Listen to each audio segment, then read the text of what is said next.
Hey losers, I'm Coral. Welcome to my channel. If you're joining me for the first time, I read a little bit of everything, but I mostly stick to things that are disturbing, unsettling, creepy. So that's what you will find here. If you're into that, welcome to the party. I'm doing the mid-year book freakout tag. This is something I've done annually. Something I've stuck to. Can you believe that? I can't. Just a fun little thing talking about, a fun little book tag talking about some things I've read so far this year, and maybe some things I'm looking forward to in the future. So as of filming this video, I've read 115 books this year, which is kind of fucking much. Like, maybe a little bit too much. This is July. I'm filming this in July. July 2nd, my birthday. I do love to remind people of my birthday, so is the most middle day of the year. So that's how you'll remember my birthday. Remember, like, I wonder when that dumb bitch's birthday is. It's July 2nd, the most midday of the year. That's how you know. So anyway, I've read 115 books so far this year. And looking over my, books to fit into these prompts, I'm like, whoa. Like, thinking about the shit that I've read in January, that seems like eons ago. It's so crazy. So, boy, I'm definitely going to hit my goal of, what was my goal? 150 books, I think?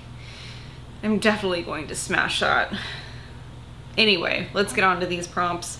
Prompt number 1.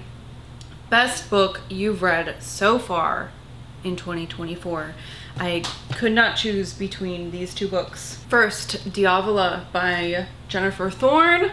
Oh my god, this book, I'm so glad I was able to finally, well, I could have ordered a copy online, but I did find a copy in store and pick that up.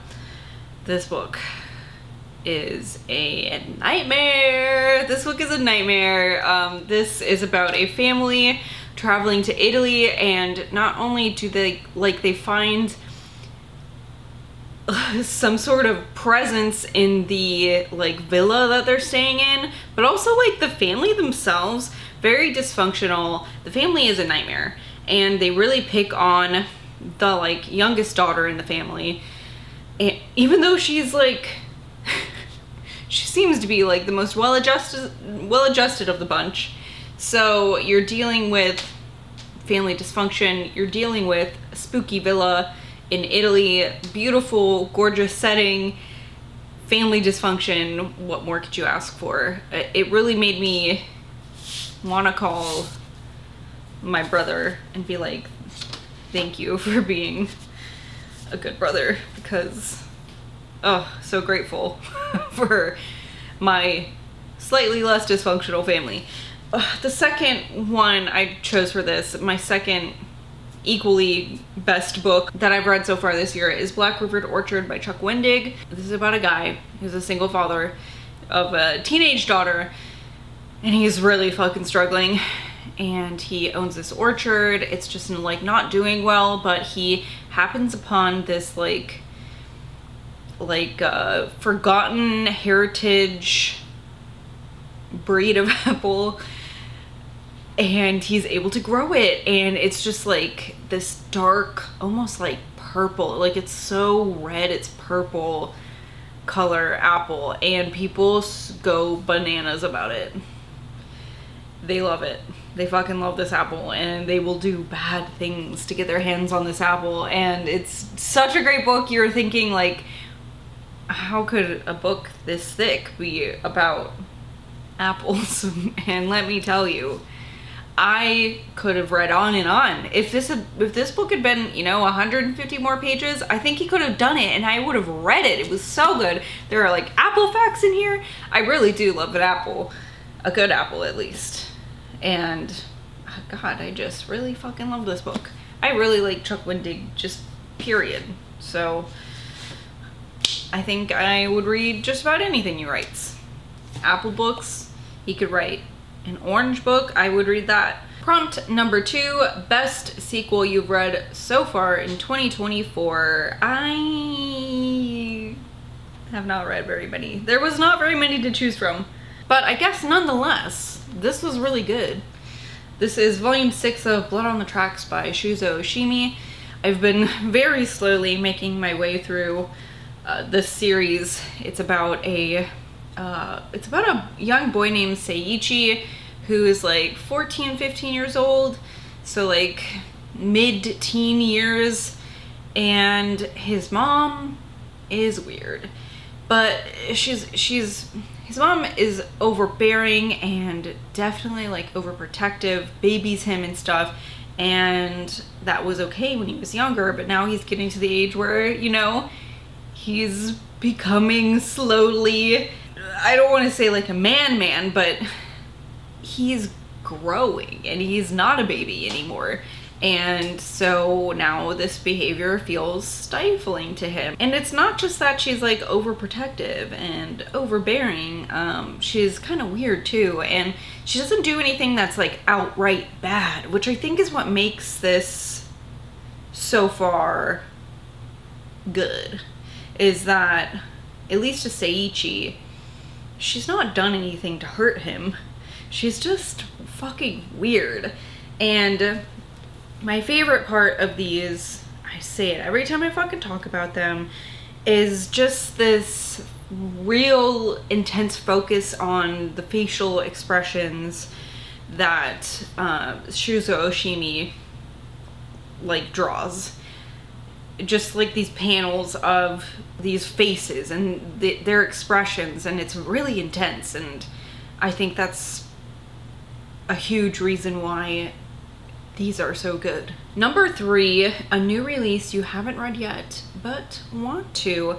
I think off the top of my head, like the newest one I can think of that I haven't, that it's like a new release that I really want to read is Heads Will Roll by Josh Winning. This is a summer slasher, but involving adults, which is kind of brings a different, you know, take to it, because a lot of summer slashers are like summer camp slashers where kids are being murdered, and that's okay too.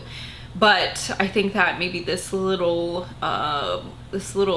twist on it, on the trope, will be really interesting. This is about I don't know, she's some sort of celebrity, and she has a night where she has some bad behaviors, and her like publicist is like, all right, that's enough of that, into this kind of wilderness rehab you go. And of course she comes across a axed murderer, I guess. It seems like there's an axe murderer, at least as depicted by the cover, which is such a great cover. So I'm really looking forward to that one. Number 4, your most anticipated releases for the second half of 2024. I'm looking forward to books such as Such Lovely Skin by Tatiana Shaloti Bonet. I'm looking forward to Crushing Snails by Emma E. Murray. I'm really looking forward to I Believe in Mr. Bones by Max Booth III. So Thirsty by Rachel Harrison. I'm Sorry If I Scared You by May Murray. Listen, I did a whole video on this. I'll leave a link to it if you're also wondering what's coming out in the second half of this year. Not to, well, absolutely to plug my own shit on my own channel. All right, number 5, your biggest disappointment. I think probably The Handyman Method by Nick Cutter and Andrew F. Sullivan. Part of this is because I was really looking forward to a Nick Cutter book. I haven't read one since Little Heaven came out, and I loved The Troop, I loved The Deep, I loved Little Heaven. I haven't read The Acolyte yet. So I was really looking forward to this, and it sounded really weird. The premise is like this family moves into this new house in this new development, and it's supposed to just be like ready for them to move in and all fine, but these problems keep coming up, and The father of the family has never had any like manual labor experience, so he doesn't really know what to fucking do when he needs to patch drywall and shit. So he stumbles across this, like, a YouTube channel. It's like Tool Time almost, but it starts to slowly become like evil, and he gets like sucked into it. And the premise sounds so weird and interesting, but it was like two ideas fighting against each other the whole time, and I really think that the authors should have chosen one and stuck to it to really make it a solid story instead of this like weird wishy-washy thing. And also there was just like this, it almost had this like weird misogyny within it with some of the stuff that was happening. Maybe if you've read it, you would understand, but I don't think I can talk about it fully without giving spoilers for some of the plot, so I can't really get into it. But yeah, I really didn't like this. Also, there is a turtle that gets like really hurt in this. Again, why? I've had enough of the turtles getting hurt. Please. On to number 6, biggest surprise. For this, I would like to talk about The Return by Rachel Harrison. I was apprehensive going into this just because of like my own brain stuff. Like I read one of Rachel Harrison's later books, Such Sharp Teeth. Yes. I was worried I was getting it mixed up with Christy DeMeester's Such a Pretty Smile, but no, Such Sharp Teeth, Jesus Christ. Such Sharp Teeth, which was a werewolf novel. It was so fucking good. And then the only other book I had by Rachel Harrison I hadn't read, which was this, The Return. And this is her debut novel. And I also like have seen it labeled as like thrillery, and it's like it does, the plot does sound more like a thriller, and so I was worried that I wouldn't like it as much as Such Sharp Teeth, which was such a fucking great book. But you know what? This was so good, I think I might even like this more than Such Sharp Teeth. It was so good. It's about this group of friends, close friends from college. It's years after college, but their lives have, you know, done what lives do. They're not quite as close, but they keep in touch and they see each other. But one of the friends has gone missing, and she's missing for like a kind of considerable amount of time, to the point where people assume that she's dead. And then one day she shows back up and she's like, I have no idea what happened. And she won't let anyone visit her until finally she tells her friend group, okay, I'm ready. And they decide to make it like a destination vacation where they all meet up at a hotel.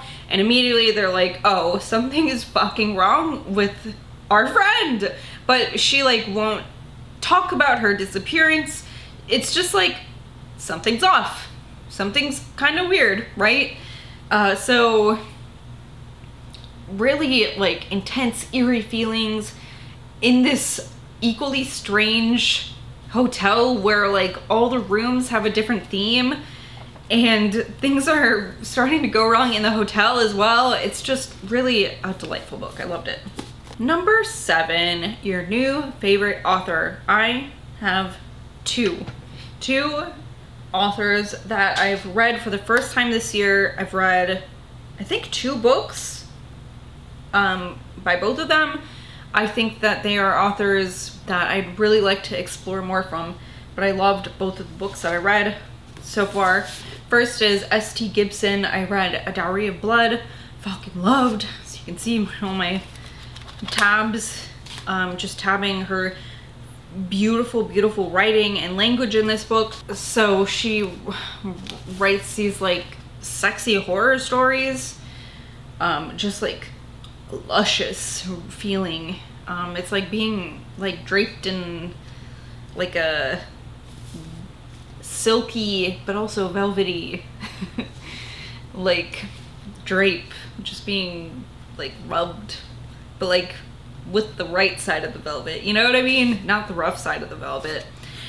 I love her writing so much. I also read An Education in Malice, is that right? I still haven't bought a copy of that, but that was excellent as well. So both of those books were so good. I can't wait to read more of S.T. Gibson's writing. And then, of course, Jennifer Thorne. I read Diavolo first, and then I had her book Loot sitting for quite some time. And so after reading Diavolo, I was like, wow, I've really got to read more of her stuff. And so I also read Loot, like really quickly afterward. This is a folk horror novel. Very, very good. I like her writing. It's not as flowery as S.T. Gibson's, but it's interesting and insightful. The way that the women in her stories process things is it's interesting, and I am so stoked for whatever she puts out next. Number 8, newest fictional crush. I never really know what to answer for this because I don't read really, I mean, I read some books where there's like a love interest, but, and like, I like when I'm reading books like that, like I want the characters to fuck, obviously, but like it's not like I want to do that. You know, so like I'm not imagining me do that. So it's like, even if I was reading a bunch of romances, would I have a crush on them? I don't know. I'm trying to think of like ones that I've maybe included in the past. Like I think Ellen Venture. I didn't read any of those books this year, but I loved him in the Mistborn series. I really couldn't think of anyone for this year, which is fine. I can think of a lot of people I don't have a crush on in the books that I've read because they're terrible. Okay, anyway, on to number 9, your newest favorite character. This person is from Invisible Monsters by Chuck Palahniuk. This is the Princess Brandy Alexander. This book was so fucking bananas. This is my favorite Chuck Palahniuk book, like hands down. I've not read them all, but I've read quite a few. I think this is the 5th or 6th one that I've read. They're all weird, right? This one, off the fucking charts. Off the charts. I want to read it again.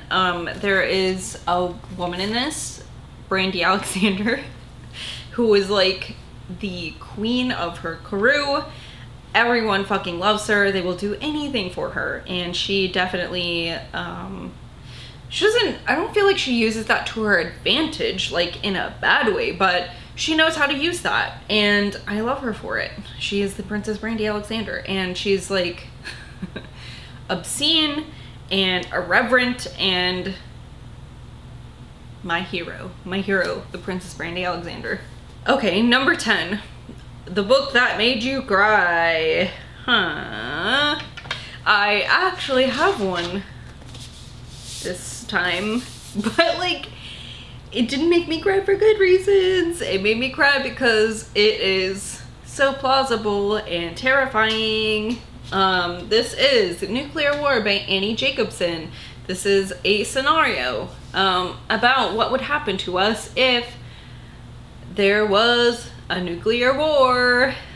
And spoiler alert, it's not fucking good. Like, everyone dies, no matter who is involved in this. Whether the US is engaged, whether the US is like the on the offense of this. Boy, so this is really well written. It goes through the scenario, and then as it's like step by step, right? Almost. And as she's talking you through the scenario, she's explaining the things that a layperson might not know, as far as like political history, you know, now politics, the things that politicians would have to do in this case, in case of nuclear war, the history of nuclear, like the atom bomb and shit like that. Yeah, political science shit. And so you gain a really good understanding of why she came up with this scenario, why this scenario is plausible, and how terrifying it is that we even have these around. Why are these fucking around? And how important it is that we choose the right people to be stewards of this really powerful world-ending shit. No, it's terrible. So that's the book that made me like eyes watery this year. Number 10, a book that made you happy. Invisible Monsters by Chuck Palahniuk. Good. I'm glad that they went from a book that makes you cry, and then they made sure to leave on a more positive note. So this was just hilarious. It was sacrilegious. It was irreverent, like I said, obscene, like I said. There's just like right away there's something about one of them wearing a dress that's supposed to look like the Shroud of Turin. It's like so, it's just perfect. It's beautiful. It's so funny. This is about a woman who's a model in LA.